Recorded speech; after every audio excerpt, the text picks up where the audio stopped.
hornbuckle, and here he comes, always with the flashy entrance, fighting out of Team Grabaka. The gym that has produced such fighters, of course, as Kazuo Masaki, and the man who I miss the most in MMA, Genki Sudo. They call him the Magic Man, coming off back-to-back UFC losses to Dan Hardy by a split decision at UFC 89, and to John Fitch by a unanimous decision at UFC 94.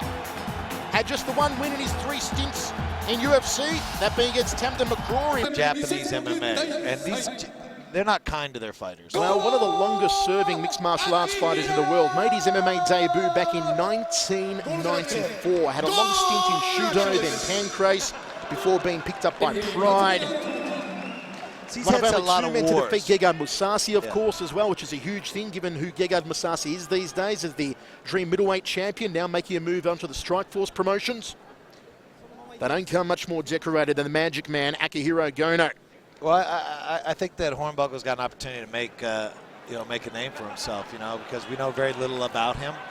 And now we get to see, what he's doing. This is an interesting matchup for him.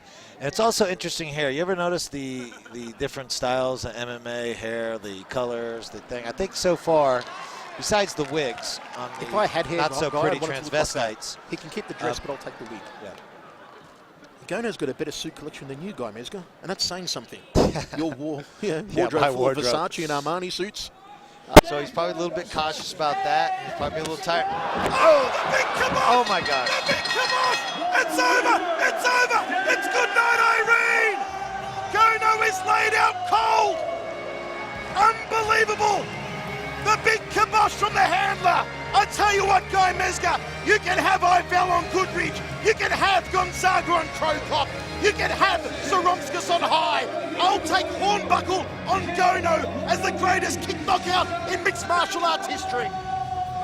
You might have him here because Gono, he had enough. I mean, he's definitely with his dead ancestors somewhere, and because he is out cold. Guy, we were saying that Gono was carrying that hand way too low. Hornbuckle saw it, he waited for the opening, it only took a split second, he launched the goodnight Irene, smack bang, shin, across face, opened the fridge, Gono is out cold. Yeah, well, what he did is, you were calling it all around that he should throw it, and I was saying he was being cautious, because of the fight. But what happened was, Gono threw a kick, he caught the kick, and as he's pulling off, he turned away, and as he turned away, that kick was coming. That was Guy, have a look at this, though. Look at this. Gono is in serious trouble here. If his stomach wasn't moving from the breathing, you'd seriously think he was dead in center ring. Boom! Yeah. Shakalaka. Down he goes, hits his head on the canvas as he spills over the bottom rope. That was as devastating a knockout as you will ever see. Boom! He caught the leg, threw him off balance, followed it up with He's out before he hit the canvas. Yeah. Way out, the eyes rolled back in the head.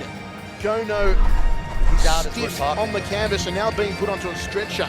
He may have finally come to, but just have a look, there's no movement from the waist up here on Akihiro Gono.